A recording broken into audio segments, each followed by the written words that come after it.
Good morning to all. നമുക്കിനി പഠിക്കാനുള്ള topic machine hour rate or MHR. Machine hour rate is an important method of absorption of factory overhead. It is used in those factories where machines are predominant. Machine hour rate refers to the cost of running and operating a machine per hour. Machine hour rate എന്ന് പറഞ്ഞാൽ overhead absorb ചെയ്യാൻ വേണ്ടിയുള്ളൊരു മെത്തേഡാണ്. ഈ MHR ഉപയോഗിക്കുന്നത് ഫാക്ടറീസിലൊക്കെ കൂടുതലായിട്ട് machines ഉപയോഗിക്കുന്ന കേസിലാണ്. MHR എന്ന് പറഞ്ഞാൽ ഒരു മെഷീൻ്റെ ഒരവറിലുള്ള റണ്ണിങ് കോസ്റ്റ് അല്ലെങ്കിൽ ഓപ്പറേറ്റിംഗ് കോസ്റ്റ് കണ്ടുപിടിക്കുകയാണ് ചെയ്യുന്നത്. Running cost or operating cost കണ്ടുപിടിക്കുന്നതിനാണ് MHR എന്ന് പറയുന്നത്. It is the cost of running and operating a machine per hour. ഒരു മെഷീൻ്റെ ഒരവറിലുള്ള റണ്ണിങ് കോസ്റ്റ് അല്ലെങ്കിൽ ഓപ്പറേറ്റിംഗ് കോസ്റ്റിനാണ് നമ്മൾ മെഷീൻ അവർ റേറ്റ് എന്ന് പറയുന്നത്. ദെൻ ICMA ലണ്ടൻ MHRനെ ഡിഫൈൻ ചെയ്തിരിക്കുന്നത് ഇങ്ങനെയാണ്. It is an actual or predetermined rate of cost of apportionment or overhead absorption.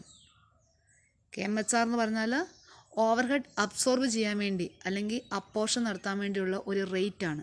It is A rate, ഒരു റേറ്റാണ്. ഇത് കണ്ടുപിടിക്കുന്നത് which is calculated by dividing the cost to be apportioned or absorbed by the number of hours for which machines are operated or expected to be operated.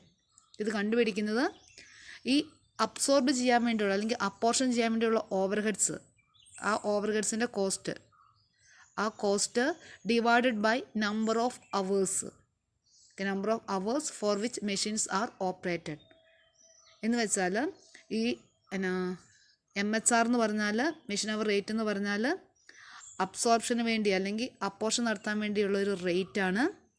ഈ rate കണ്ടുപിടിക്കുന്നത് apportion നടത്താൻ വേണ്ടിയുള്ള മെഷീൻ്റെ cost അല്ലെങ്കിൽ ഓവർഹെഡ്സ് എത്രയാണോ, overhead cost എത്രയാണോ അത് divided by number of hours, number of hours. അതാണ് ഇവിടെ MHR കൊണ്ട് MHRനെ ഡിഫൈൻ ചെയ്തിരിക്കുന്നത്. In simple words, it is obtained by dividing the amount of overhead relating to a machine by the number of machine hours. തന്നെ ഇവിടെ പറയുന്നത് machine hour rate എന്ന് പറയുന്നത് കണ്ടുപിടിക്കുന്നത് it is dividing the amount of overheads relating to a machine. ഒരു മെഷീനുമായിട്ട് ബന്ധപ്പെട്ടിട്ടുള്ള overheads എന്തൊക്കെയാണോ ആ overheads divided by number of machine hours. ഇത്രയേ ഉള്ളൂ മെഷീൻ അവർ റേറ്റ് എന്ന് പറഞ്ഞാൽ. ഒരു മെഷീൻ ഒരു മണിക്കൂറിൽ വർക്ക് ചെയ്യാൻ വേണ്ടി വരുന്ന കോസ്റ്റ് എന്തൊക്കെയാണോ ആ കോസ്റ്റൊക്കെയാണ് നമ്മൾ MHR എന്ന് പറയുന്നത്, മെഷീൻ അവർ റേറ്റ് എന്ന് പറയുന്നത്.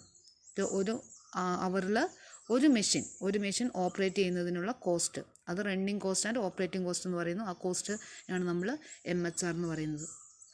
ഇനി നമുക്ക് പഠിക്കാനുള്ള advantages of machine hour rate. അതിൽ first one, it is a scientific, accurate and logical method of overhead absorption. Overhead absorption നടത്താൻ വേണ്ടിയുള്ള ഒരു സയൻറ്റിഫിക് അല്ലെങ്കിൽ ആക്യുറേറ്റ് ആയിട്ടുള്ളൊരു മെത്തേഡാണ് MHR. സെക്കൻഡ് വൺ,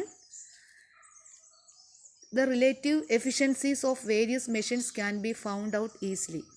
അതുപോലെ തന്നെ ഡിഫറെൻറ്റ് മെഷീൻസ് ഉണ്ടാവും, ഒരു ഫാക്ടറി ഡിഫറെൻറ്റ് മെഷീൻസ് ഉണ്ടാവും. ആ മെഷീൻസിൻ്റെ ഒക്കെ റിലേറ്റീവ് എഫിഷ്യൻസീസ് ഒക്കെ നമുക്ക് കണ്ടുപിടിക്കാൻ വേണ്ടി സാധിക്കുന്നു. Then third one, it helps in knowing idle time of machines. അതുപോലെ തന്നെ മെഷീൻസിൻ്റെ ഒക്കെ ഐഡിൽ ടൈം നമുക്ക് കണ്ടുപിടിക്കാൻ വേണ്ടി സാധിക്കുന്നു. ഐഡിൽ ടൈം എന്താണെന്ന് നമ്മൾ നേരത്തെ പഠിച്ചിരുന്നു. ഐഡിൽ ടൈം എന്ന് പറഞ്ഞാൽ നമ്മൾ ഉപയോഗിക്കാതെ വെറുതെ വേസ്റ്റാക്കി കളയുന്ന ടൈമിനാണ് ഐഡിൽ ടൈം എന്ന് പറയുന്നത്. അപ്പോൾ അതുപോലെ തന്നെ ഇവിടെ മെഷീൻസ് നമ്മൾ ഉപയോഗിക്കാതെ വെറുതെ കളയുന്ന, അതിനുവേണ്ടി ഉപയോഗിക്കുന്ന ടൈമാണ് ഐഡിൽ ടൈം അല്ലേ. അങ്ങനെയുള്ള ഐഡിൽ ടൈം ഓഫ് മെഷീൻസ് നമുക്ക് കണ്ടുപിടിക്കാൻ വേണ്ടി സാധിക്കുന്നു. The next one, it is useful for the estimation of cost of job. അതുപോലെ തന്നെ ഒരു പ്രോഡക്റ്റ് അല്ലെങ്കിൽ ഒരു ജോബിൻ്റെ ഒക്കെ കോസ്റ്റ് നമുക്ക് എസ്റ്റിമേറ്റ് ചെയ്യാൻ വേണ്ടി സാധിക്കുന്നു. Then fifth one, it helps to compare the operating cost of each machine. Different machines ഉണ്ടാവും, ഓരോ മെഷീൻസിൻ്റെയും ഓപ്പറേറ്റിംഗ് കോസ്റ്റൊക്കെ കമ്പയർ ചെയ്യാൻ വേണ്ടി സാധിക്കുന്നു. അതാണ് advantages of MHR. The next one, calculation of MHR. Calculation of MHR എന്ന് പറഞ്ഞാൽ നമ്മൾ മെഷീൻ അവർ റേറ്റ് കണ്ടുപിടിക്കുമ്പം എന്തൊക്കെ പോയിൻറ്റ്സ് ആണ് നമുക്ക് ഓർത്തിരിക്കേണ്ടത്. അതാണ് നമ്മളിവിടെ കാൽക്കുലേഷൻ ഓഫ് MHR കൊണ്ട് ഉദ്ദേശിക്കുന്നത്. അതിൽ first one, divide overheads relating to the machines into 2, standing charges and machine expenses. ഇവിടെ മെഷീനുമായിട്ട് റിലേറ്റഡ് ആയിട്ടുള്ള ഓവർഹെഡ് അല്ലെങ്കിൽ എക്സ്പെൻസസിനെ രണ്ടായിട്ട് ഡിവൈഡ് ചെയ്യുന്നു. ഒന്ന് സ്റ്റാൻഡിങ് ചാർജസ്, ഒന്ന് machine expenses. Overhead relating to the machine, മെഷീനുമായിട്ട് റിലേറ്റഡ് ആയിട്ടുള്ള എക്സ്പെൻസസ് എന്തൊക്കെയാണോ ആ എക്സ്പെൻസസിനെ അല്ലെങ്കിൽ ആ ഓവർഹെഡ്സിനെ രണ്ടായിട്ട് ഡിവൈഡ് ചെയ്യുന്നു.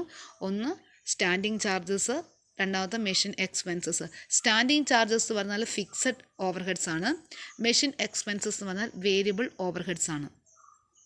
രണ്ടാമത്തത് rent, rates, lighting, insurance, supervision, wages of operators, lubricating oil and consumable stores etcetera may be treated as standing charges.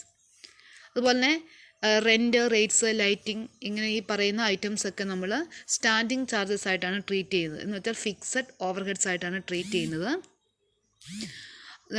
Then അടുത്ത പറയുന്നത് depreciation, power, repairs, steam, water etcetera may be treated as machine expenses. അങ്ങനെ depreciation, power, repairs, water, steams ഇങ്ങനെയുള്ള ഐറ്റംസിനൊക്കെ നമ്മൾ machine expenses ആയിട്ടാണ് treat ചെയ്യുന്നത്. Machine expenses പറഞ്ഞാൽ variable overheads ആണ്.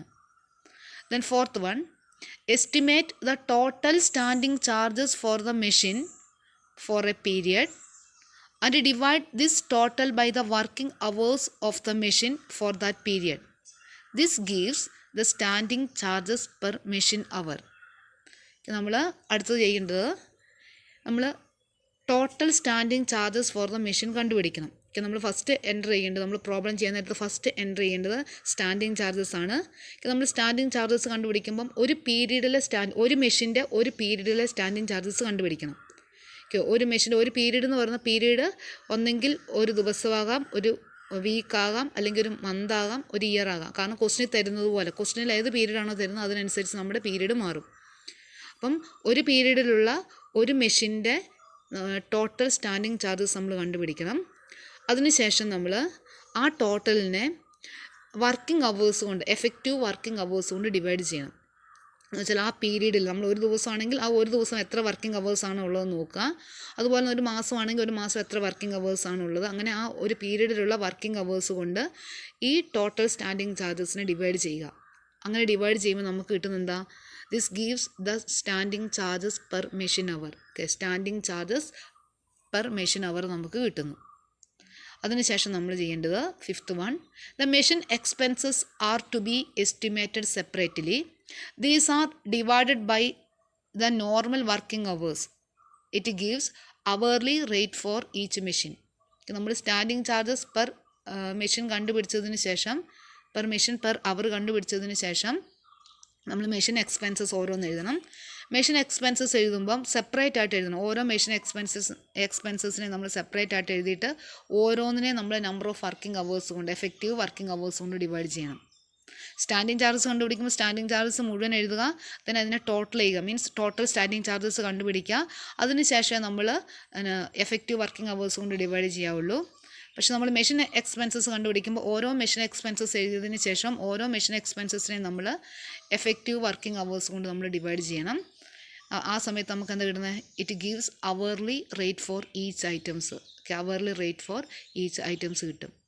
അതിനുശേഷം then sixth one, the total of standing charges per hour and the machine expenses per hour will give the MHR. നമ്മൾ fourth point പറഞ്ഞായിരുന്നു സ്റ്റാൻഡിങ് ചാർജസ് പെർ അവർ കണ്ടുപിടിക്കുന്ന കാര്യം പറഞ്ഞു. Then fifth one പറഞ്ഞത് എന്താ? Machine expenses per hour കണ്ടുപിടിക്കുന്നുണ്ട്. അപ്പോൾ ഇത് രണ്ടും കൂടെ നമ്മൾ ആഡ് ചെയ്യുമ്പോൾ നമുക്ക് എന്താ കിട്ടുന്നത്? MHR കിട്ടുന്നു. നമ്മൾ സ്റ്റാൻഡിങ് ചാർജസ് പെർ അവറും മെഷീൻ എക്സ്പെൻസസ് പെർ അവറും നമ്മൾ കണ്ടുപിടിക്കുന്നുണ്ട്. അത് തമ്മിൽ നമ്മൾ ആഡ് ചെയ്യുമ്പോൾ നമുക്ക് എന്ത് കിട്ടുന്നു? MHR കിട്ടുന്നു. Then seventh one, while calculating normal working hours, idle time, maintenance time and setting up time should be deducted. This gives the effective working hours. അതുപോലെ തന്നെ നമ്മൾ എഫക്റ്റീവ് വർക്കിംഗ് അവേഴ്സ് കണ്ടുപിടിക്കുന്നത് എങ്ങനെയാണെന്നാണ് പറയുന്നത്. നമ്മൾ നോർമൽ വർക്കിംഗ് അവേഴ്സ് വരും. അതിൻ്റെ കൂട്ടത്തിൽ നമ്മളോട് ക്വസ്റ്റ്യൻ ഐഡിയൽ ടൈമിൻ്റെ കാര്യമോ മെയിൻ്റനൻസ് ടൈമിൻ്റെ കാര്യമോ സെറ്റിംഗ് അപ്പ് ടൈമിൻ്റെ കാര്യമോ എന്തെങ്കിലും പറയുന്നുണ്ടെങ്കിൽ ഇതെല്ലാം ഈ നോർമൽ വർക്കിംഗ് അവേഴ്സ് നമ്മൾ ലെസ് ചെയ്യണം. നോർമൽ വർക്കിംഗ് അവേഴ്സിൽ നിന്ന് idle time, maintenance time, setting up time ഇങ്ങനെ എന്തെങ്കിലും ഉണ്ടെങ്കിൽ ഇത് ലെസ് ചെയ്യണം. അപ്പോൾ നമുക്ക് കിട്ടും എഫക്റ്റീവ് വർക്കിംഗ് അവേഴ്സ് കിട്ടും. ദെൻ ലാസ്റ്റ് വൺ പറയുന്നത് sometimes working hours may not be given in the question, it can be ascertained from power cost. ചില കേസിൽ നമുക്ക് എഫക്റ്റീവ് വർക്കിംഗ് അവേഴ്സ് അല്ലെങ്കിൽ വർക്കിംഗ് അവേഴ്സിൻ്റെ കാര്യമൊന്നും ക്വസ്റ്റ്യനിൽ പറയുകയല്ല. അങ്ങനെ പറയുന്നില്ല എങ്കിൽ നമുക്ക് ആ കേസിൽ നമുക്ക് പവർ കോസ്റ്റ് വെച്ചുകൊണ്ട് നമുക്ക് effective working hours or working hours നമുക്ക് കണ്ടുപിടിക്കാൻ വേണ്ടി സാധിക്കും. അപ്പോൾ ഇത്രയും പോയിൻ്റാണ് നമുക്ക് MHR കണ്ടുപിടിക്കാൻ വേണ്ടി ഉള്ളത്. അപ്പോൾ ഈ 8 പോയിൻ്റ് ഉണ്ട്. ഈ 8 പോയിൻ്റ് നിങ്ങൾ പഠിക്കുക. പഠിച്ചതിന് ശേഷം നമുക്ക് പ്രോബ്ലം ചെയ്യാം. നമുക്ക് അടുത്ത ദിവസം നമുക്ക് പ്രോബ്ലം ചെയ്യാൻ അതിന് മുന്നേ നിങ്ങൾ എന്താണ് MHR, അതിൻ്റെ അഡ്വാൻറ്റേജസ്, അതുപോലെ കാൽക്കുലേഷൻ ഓഫ് MHR ഇത്രയും നിങ്ങൾ പഠിക്കുക. ഓക്കെ.